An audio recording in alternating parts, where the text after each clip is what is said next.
Welcome back into the Lions 247 podcast. I am Tyler Donohue. We are wrapping up an eventful week for the Nittany Lions here on a Friday morning. I'm coming to you from beautiful South Jersey. So if it looks a little bit different, that's why. If it sounds a little bit different, that's why as well. Not in the home studio today. We'll be back there for a couple episodes next week. But we're going to look at a few things here. Some Penn State basketball recruiting nuggets, as 3 of the Nittany Lions 22 signees ended up in the top 150 rankings that 247 Sports published this week. You'll hear from our director of basketball scouting about why those Nittany Lions, future Nittany Lions, landed among the nation's top players. But we're going to begin with some football news because Penn State, of course, adding its 12th commitment of the 2023 recruiting cycle in Nittany Shakir, wide receiver out of Winslow Township, New Jersey. First few high school seasons at Penn State High School in New Jersey, and now at Winslow Township, and now a member of the Nittany Lions recruiting class. Number 27 nationally in 247 Sports rankings at the receiver position. He's a 4-star prospect by our account, and he is the 12th member of the number 3 class now in the country for Penn State. To help us break down this edition and a bunch more going on with Penn State recruiting, we bring back Brian Dohn, national recruiting analyst, who does a tremendous job, of course, covering Penn State football. You've probably seen a bunch of his stuff coming out from recent camps. Always on it with the latest on the Nittany Lions recruiting news. We appreciate him for hopping on with us. Brian, you had a national podcast with our guy Lance Glynn earlier this week talking about Penn State. So we appreciate you for hopping on with us for a second consecutive week.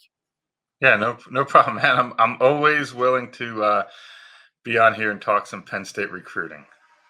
They're giving us a lot to talk about. 4 commitments in April, now picking their first up here in May. Mentioned that Shakir coming over from Penn State to Winslow Township for his final high school season. Winslow Township has some familiar names on that coaching staff for Penn State fans: Bill Belton, Christian Hackenberg. It's a team to watch closely next fall, certainly for Nittany Lions fans. And Brian, this one got done within a few days of your crystal ball pick. Sometimes things tend to happen that way. Why was the timing right for both sides from what you've gathered? I think they just both wanted it done, to be honest. It had been trending that way in a while. There was some talk that Ajani may make a visit to West Virginia in June. His heart had been at Penn State for a long time, so it was just Penn State going through its receiver board and saying, okay, here's where everything stacks up, wanting Ajani on board. Ajani wanted to get on board, so instead of delaying it, they just went forward, made the commitment. Now, when I put the crystal ball pick in, I was under the impression that it would not happen until the end of May. It just got accelerated, and it made sense because, at one point early in his recruitment, Ajani was out there making a ton of visits, going to a lot of places, really making sure he understood what different schools were about. After he released the top 10 in December, his focus really became crystallized with Penn State, and he was not out there doing a lot of visits. He remained pretty much under the radar when it came to recruiting and doing stories and interviews. And so it just made, he wanted to be there. Penn State wanted him there. So why not get it done instead of just delaying things? Yeah, that got done Wednesday night, publicly announced that he was a member of this Penn State recruiting class. And Brian, Penn State offered him back in 2020. So this is a long-term recruitment. He was one of the earlier 2023 offers out in New Jersey for Penn State. He's the 12th guy on board here, but he's the first wide receiver. Let's talk specifically about what he can do at that position. 247 Sports evaluating him as a 4-star there, a top 30 prospect there. What do you see from Shakir, and what are you curious about maybe what he can do as a senior? Yeah, the first thing is I look at how he can get off the line of scrimmage pretty quickly in high school. He gets into his routes well, gets out of his breaks quickly, understands how to gain separation. The question with Ajani for a lot of schools was his top end speed, and I know he ran that. I think it was a 21.98 as a sophomore in a 200 meter. It's not a lot of 100 times out there. 40 times aren't really there. I don't think he ran when he came to Penn State camp. I think he had a hamstring issue, if I remember right. So for me, he's kind of a possession guy who does have the speed to sneak behind the defense. You can work him in the middle of the field. You can line him up in the slot. He's got to get stronger, as pretty much every high school kid does. But he's really going to have to develop his upper body strength to deal with jams at the line of scrimmage, to deal with some of the physical play when the ball's in the air with DBs. But I think you can use him in the slot. I think you can wind up, put him outside if you need to. you can send him on flies, you can run him over the middle. He tracks the ball well. I really like the way he goes up and gets the ball in traffic. There's a lot of different things, and it's going to depend on A, what Penn State needs, and B, just how some of his development takes place in the next year or two. Penn State has 6 wide receivers on the 2022 roster who carry freshman eligibility. Half of them were considered top 24/7 prospects. We'll see what lies ahead for the 2023 class, but Shakir, the first name on the board there as we look ahead, and maybe another being added in summertime, and it's a big name that Penn State fans have known about since his freshman year as well. Rodney Gallagher. We talked last time you were on, Brian, about him finalizing official visit plans. He's got a few coming up in June. The final of those scheduled official visits will be here in Happy Valley, and he was here just a couple weeks ago for what sounds like was a very positive experience here at Beaver Stadium and Penn State. Announcing that he will be committing July 4th. What does the timeline mean to you? Nothing. I mean, to be honest, he's going to make his visits in June. You can still, Rodney Gallagher can still add one at the end of June. That June 24th weekend, I think, is still open. Notre Dame, Penn State, Pitt, Virginia Tech, West Virginia, some of the schools involved. He just came off a Notre Dame visit before the Penn State visit for their spring game that went well. He's going to be down at Virginia Tech with Tamir Robinson. I think this coming up week, next week. It's kind of like when everybody pretty much wants to decide they're going to make their June visits, and then they're going to decide sometime in July. For him, he decided he wanted to do it July 4th. I mean, I figured with him it would be sometime in early to mid July. So I don't think it changes the time frame much. Schools are still going to have to get out and see him. They're still going to try to get him on campus at some point again this spring before the official visits. I don't really think that announcing July 4th is any surprise or any big deal. I think with Gallagher, he knows Penn State so well. He's so comfortable there. His mom went there. It's just a matter of, does he feel the fit in the offense? And there's a lot of talk with West Virginia with NIL stuff going on. So we'll see how they factor in. We'll see how Virginia Tech factors in. He knows Brent Pry really well from when Brent Pry was the DC at Penn State. And, like I said, he liked his Notre Dame visit as well. And then, Pittsburgh's always sitting there in the backyard kind of for him. So intriguing. We'll see what happens with these visits. I think the visits will tell a lot to where he winds up going and where he's comfortable. And Tyler Bowen, of course, down at Virginia Tech. He was on Penn State staff when they initially offered Rodney Gallagher, now the play caller for the Hokies. Brian, you were at the UC Report camp last weekend in New Jersey. A nice showing, a lot of Penn State relevance, which we love at Lions 24/7. You followed up with a bunch of stories. And the guy I want to start with is the guy who's committed to Penn State, and that's Joshua Miller. He's gone out and posted a video recently that showed off some athleticism. It sounds like that caught some attention. And curious what you've seen is that athleticism, how that's translating onto the field, because notable that he shed a little bit of weight here getting into preparation mode for his senior season. Listen, the first thing with Josh Miller is, I put it in the story that I did the other day for Lions 247 of him dunking wearing Crocs. I just want to go on record as saying Crocs are now in. My kids wear them, all that other stuff. I've been wearing them pretty much since the beginning of them when people used to rip me for it. And I guess as people can tell now, I am kind of a fashion trendsetter. You can see everybody's going to be getting that Liverpool hoodies pretty soon. But no, watching him dunk it, a little bit over 6'4" and being able to throw it down, going off 1 foot wearing Crocs is pretty impressive. When I saw him, and I was at his school in the fall. And so then when I saw him at the UC Report in North Jersey on Sunday, first thing that popped out was, geez, he's trimmed down a little bit, kind of got a little more defined. He told me he put in some work, not only in the weight room, but also conditioning, eating better. He's dropped 20 pounds, and watching him go through drills, he looked light on his feet. Seemed like it was easier for him to bend. He moved a lot more freely than maybe he did in the fall. So, which stands to reason. If you're in better shape, you're usually going to move better. And he's a kid that works really hard. He's a smart kid. His technique looked good. Listen, when you're going to these camps, you're only getting about 4 reps for the line of scrimmage. So you're not going to see a lot, but he battled hard. He was able to move his feet. He stayed low and patient in his base. He was strong with his punch. So a lot of good things that you see. And yes, we are discussing whether his ranking will move or not. Do we want to see more from him in the fall, or from what we've seen now, it's enough to say, okay, we need to move him a little bit? Yeah, I was. You knew that question was going to be coming on the message board if you were I interested here on the that's podcast. So that's the only thing people care about. I mean, yeah. forget all the other stuff. He could hop around on one leg and people would be like, "Oh, is his ranking going up?"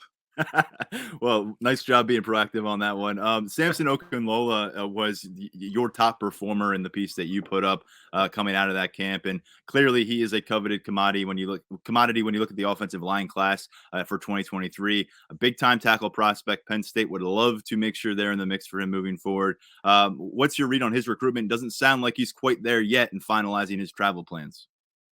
Oh, this one's going to go on for a while. I mean, his brother, who wound up signing with Pittsburgh, Samuel, in the 22 class, it was a signing day deal, I believe it was, where he announced with us on CBS HQ. For a while he sat there and waited about where he would make official visits to. Sampson went with him on some of those visits. This is gonna be a bit of some time. I mean, he'll make some in June, and then he'll take the summer, relax, and then he'll make one or two in the fall. And I could see him deciding late. And you got to remember, when we're talking about official visits in the fall for Okunlola, he plays at Thayer Academy up in Braintree, Massachusetts, just outside of Boston. They play on Saturdays. And while they don't start until maybe mid-September, I think it's usually that third Saturday in September, they then play all those Saturdays into November. Not a lot of chance to get out and make official visits.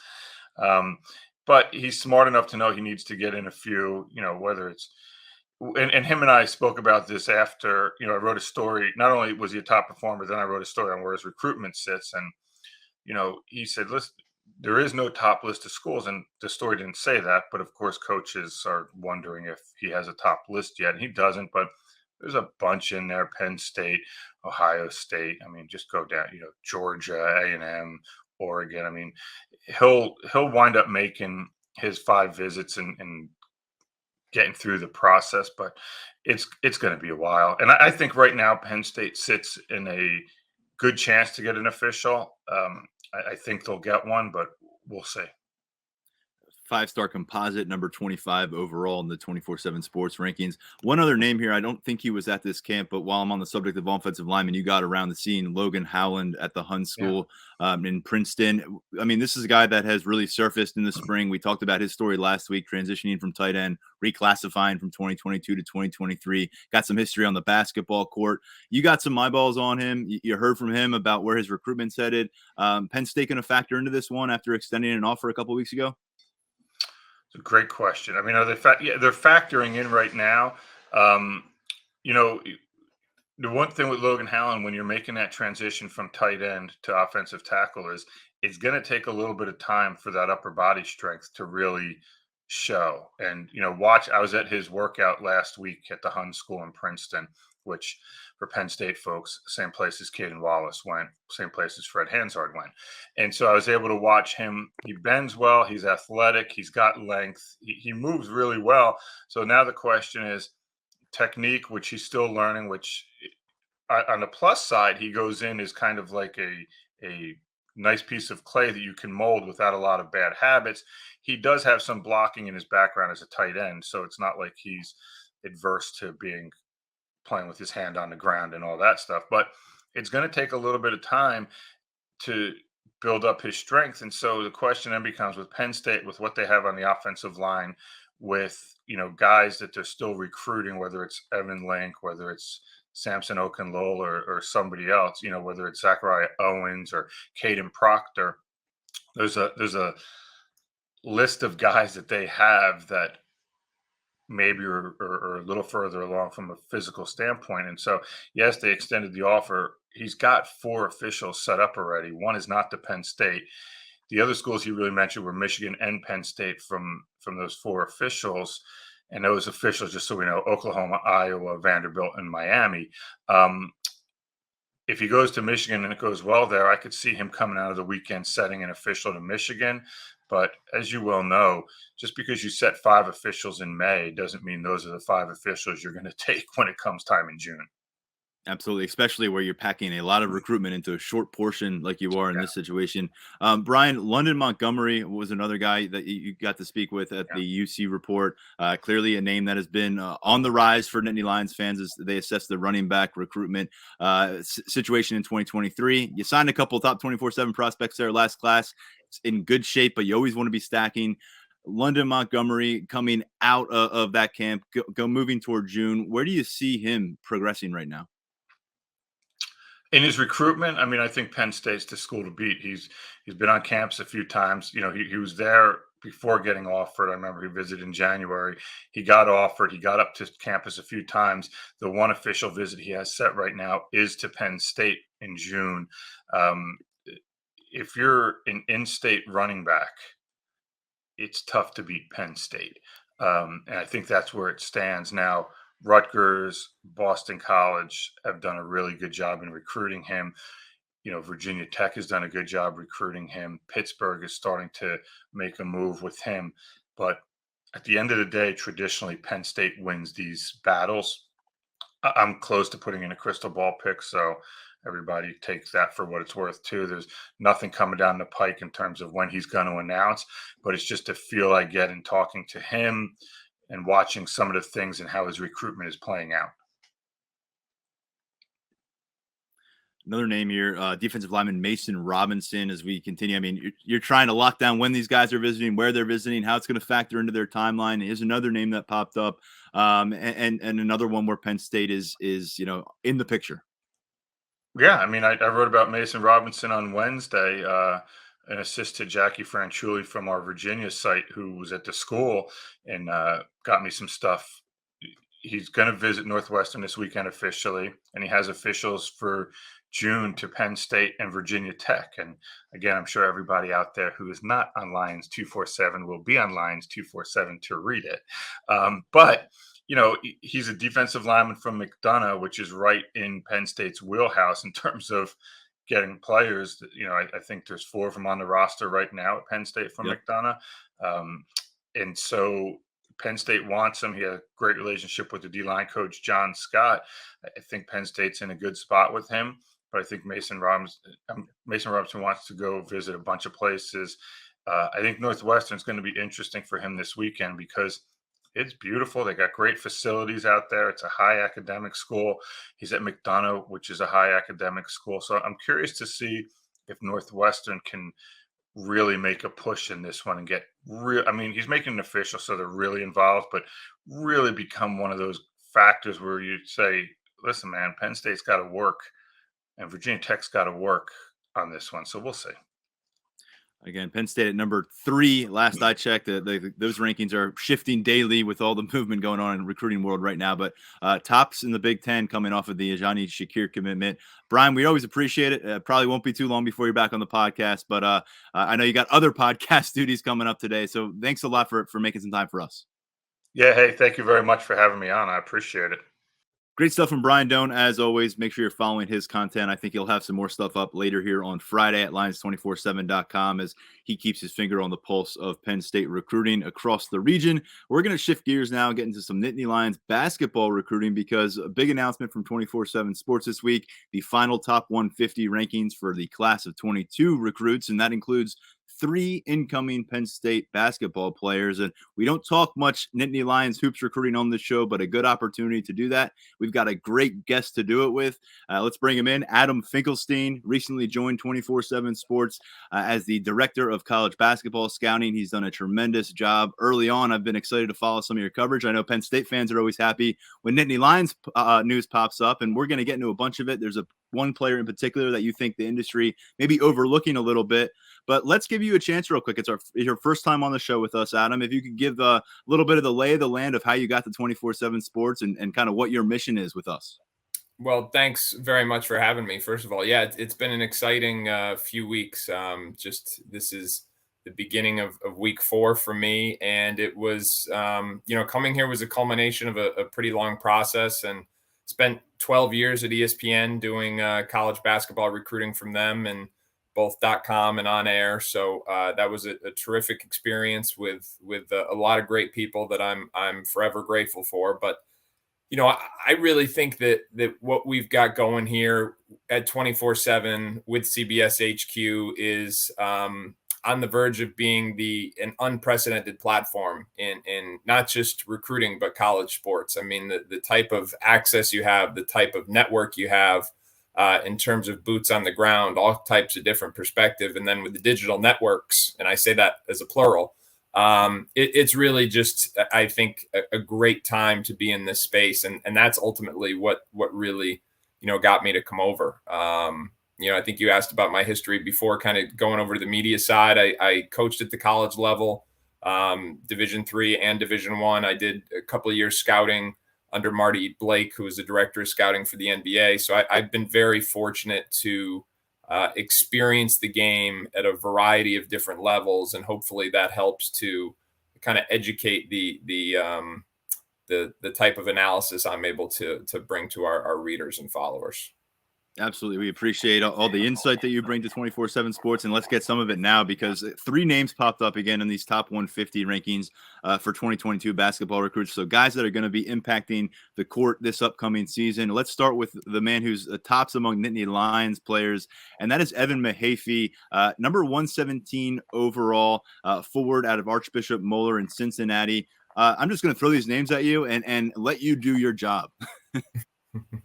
Well, he's someone that I think, you tie back into those Midwest roots, and knowing where Micah Shrewsbury has been previously, not just in terms of the areas he's recruited, but the coaches he's worked under, Matt Painter, Brad Stevens. You're going to see versatile front court guys who can not only score the ball, but who can think, execute, make plays within the context of their offense. And I think he certainly fits that prototype. And again, it speaks to what I believe is going to be a pretty strong pipeline into that Midwest area. We'll kind of circle back to some bigger picture stuff, because I'm curious to hear how you think Shrewsbury is doing at Penn State, where you can go moving forward. But just kind of running through this list, next up is Jameel Brown out of Virginia, a guard, number 139 overall. Yeah, so he's. I'm sorry, not out of Pennsylvania. Right. We'll get to the guy out of Virginia in just a moment, Kanye Clary, but out of Westtown School in Norristown, Pennsylvania. So Jameel is a skilled combo guard. He had a really big reputation early on in his high school careers. He was in the USA basketball system early. High character, all the intangibles. Coaches are going to love him. Fans are going to love him. Teammates are going to love him. It's one of the things that makes him just a building block when you're trying to rebuild a program from the ground up. And the other thing he does really, really well is he shoots the basketball. So he's going to give you spacing. He's going to be someone who can play pick and roll, either from the primary side of the floor or the secondary side of the floor, because I think he is a combo guard, more 2 than 1, but someone who can play with the ball in his hands as well. And Kanye Clary wraps up this list in terms of top 150 guys. He's number 143, joined the rankings, and clearly someone that you were pushing for to join the rankings. You mentioned him in 10 players that you feel like you are higher on than the industry is right now. Why do you feel so strongly about Clary, who is that guard out of Virginia that I referenced?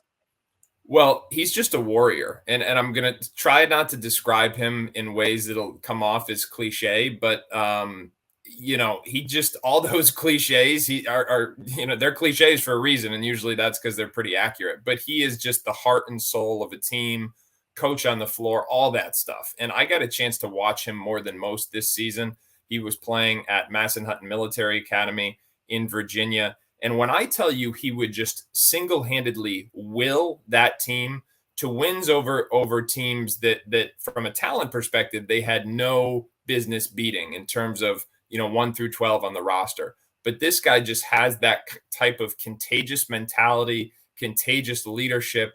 And I think when you're Micah Shrewsbury and you're going into year 2 and you're trying to, again, rebuild a program, but also build your own culture, this is a guy who I believe is just going to be absolutely critical to that. And I should also say that the reason I'm higher on him than most is because I had the opportunity to see more of him than others. You've got a handful of evaluators kind of trying to cover the whole country. Basically, we're seeing as much as we can, but we're not able to see every player the 8-10 times that their future college coaches are. This is one that I got to see quite a lot this year, so it gave me a unique appreciation of really what he's capable of. And I just think it is an absolutely perfect addition for Penn State. I advocate. You're right. I did advocate for him. Ironically, we did our last set of rankings at ESPN before I left, and then I came over here and they were doing their last set of rankings. So I kind of just organically got to participate in both. And, I advocated for him for both spots because I just think he is a winner, a leader, and going to be an absolutely foundational piece for Penn State moving forward. The number 23 point guard in 247 Sports rankings, and you talked about that potential for him to be a culture driver. How quickly can something like that happen? Because at this position, point guard, obviously someone who's going to be heavily involved in orchestrating things and being the guy who's an extension of the coaching staff in some ways. What do you think about the capabilities as a true freshman of Clary getting involved and being able to handle the rigors of Big Ten play? I feel pretty good about it. I mean, listen, there's still there's still some holes in his game. He doesn't have great size. He's not a knockdown 3-point shooter. I mean, so I understand why people have only got to see him a handful of times. He doesn't fit in those conventional boxes where he's long and athletic or he's a dynamic shooter or any of those things. What he does is he checks all those other categories and in terms of intangibles, leadership, will, desire. And those are things that the more you see him, the more you get an appreciation for.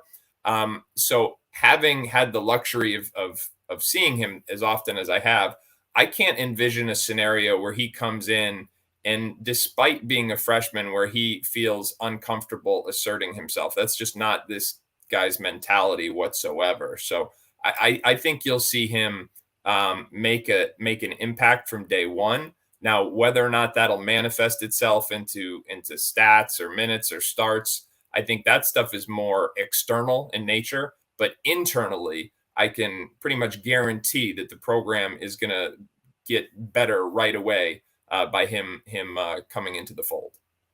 The debut campaign for Micah Shrewsbury at Penn State was a bit of a tough read because you had the roster kind of in scramble mode last winter. Guys entered the portal. Some guys came back. Guys came from the portal. Hard to figure out exactly what you've got. Now he's building the roster. He's recruiting the roster. We picked up on some things in terms of how he's going to coach during the game. What are some of the calling cards of what this guy is going to do and look to do on the recruiting trail? I think you're going to see from a geographic standpoint, we talked about the ties into the Midwest, both where he has, his personal history with Purdue and places even before he went into the NBA. I think there's also going to be schematically and stylistically, there's going to be some similarities to places like Purdue and even the Celtics with Brad Stevens. And when you look at the common denominators between the places he's been in the past, it's high character guys who play hard, play good, solid team basketball. And I think that's just going to be the way in which this program is built. They're not going to skip steps. A first year on the job, I understand if a fan base wants teams who are going to come out and win 20 games right off the bat and get one and done guys and make a splash in recruiting. But sometimes just the base hit is a better way to go than swinging for the fence in year one. And I really thought that Micah Shrewsbury and his staff did that in year one. I thought they set the foundation. I thought it's really clear what they're looking for. It's really clear what they're going to prioritize. They are, Matt Painter is a guy who loves to publicly knock recruiting rankings. I think Mike is someone who may not do that as publicly, but has made it known that he's going to prioritize things that fit his system over what anybody else thinks of a player. And so, again, I think that's going to be toughness, basketball IQ, and skill. Composite ranking for this 2022 class was 25. So they could kind of tout that a little bit and say a top 25 class coming in from Micah Shrewsbury's first group. And there's a ways to go. We'll see where it goes. The Big Ten is not an easy ladder to climb, but just based on, being involved in this game for a while now, Adam, looking 2-3 years down the road, what's the best case scenario for how this pans out with Shrewsbury in terms of acquiring talent and building a roster? Well, I think when it comes to roster construction and building the roster, as you said, retention is going to be just as important as recruitment, because in this day and age of college basketball, where the transfer portal is such a prevalent theme, when you are investing in building up players and developing them on kind of a linear basis throughout the course of their career, if you're not keeping them, you're just developing them for somebody else. So given the types of guys that he's recruiting, Penn State is going to be good if they can retain their players and get old and build in continuity. That was a model that was a lot easier in college basketball 5 years ago, but it appears to me that is the model that Micah Shrewsbury and his staff are really going to try and subscribe to. I think that's consistent with his values. I think that's consistent with who he is as a player or coach and the places he's been in the past. And so I think retention, even more so than recruitment, is going to be really, really pivotal, because these players right now, listen, it's a good class. It's not a class that's going to have like the one and done type prospects as some of the blue bloods, if you will. But it's a group that if the majority of this core stays together for 2 or 3 years, by the time they're upperclassmen, you're going to have a very good team in the Big Ten. Well, Adam, we really, really appreciate you hopping on with us. Certainly won't be the last time you do that here in the Lions 247 podcast, but you can follow his work across the 247 Sports Network moving forward as our director of scouting for basketball. He is Adam Finkelstein. Thanks a lot. Yeah, thanks for having me. All right, take care. A couple of our top experts, I can tell you, across the very, very large 247 Sports Network joined us here on a Friday between Brian and Adam. We are very appreciative for that. Appreciate our producer, Lance Glynn. I know he's got an interview coming up himself with a Big Ten football coach he's got to get to. So we'll step aside. We'll be back next week. Whatever pops up over the weekend, recruiting, team-related, we will address going into next week. Some other guests will be coming on the show. Hopefully we'll have plenty to talk about. Always hard to tell in May, but this was a good week for us in terms of news with Johnny Shakir coming on board, a bunch of recruiting notes up at lions247.com, and these basketball rankings. You want to learn a little bit more about these guys. We've got some coverage about the hoops recruits at lions247.com as well. Hope you all have a great weekend coming up for everyone here at Lions 247 podcast. I'm Tyler Donohue. Take care.